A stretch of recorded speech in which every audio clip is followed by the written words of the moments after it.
If you have been wondering how can you delete the search history on YouTube from your iPhone or from your Android device, it is the exact same method.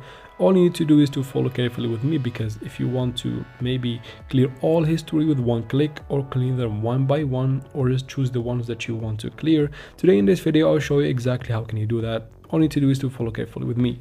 First we need to go to your Play Store or App Store and update the app to the latest version for this method to work properly, of course. And then after that you can finally go ahead and open your YouTube app.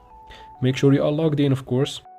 So after that you can finally tap on your profile picture in the top right corner. It will take you here. From here you need to go to your settings, and now from here tap on manage all history and wait for a couple of seconds. It will take you to this screen. You need to tap on these X's next to the videos that you have watched to delete the history right there. So tap on it to delete the video. You can even delete all the history with one click by tapping this calendar and basically choosing a date in which every search after it or before it will be deleted completely.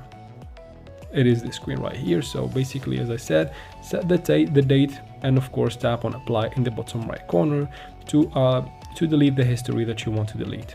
Now from here you can of course go back and do that in an easy way. So tap on the search icon right here, long tap on every search history and tap on remove.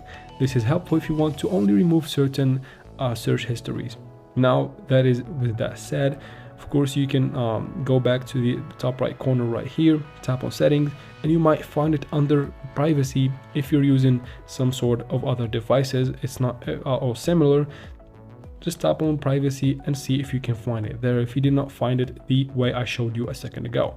And that is it for this video, guys. Please like and don't forget to leave your concerns and your opinions for me in the comments. I'll try to reply to every single one of them. And of course, thank you very much for watching, and don't forget to subscribe.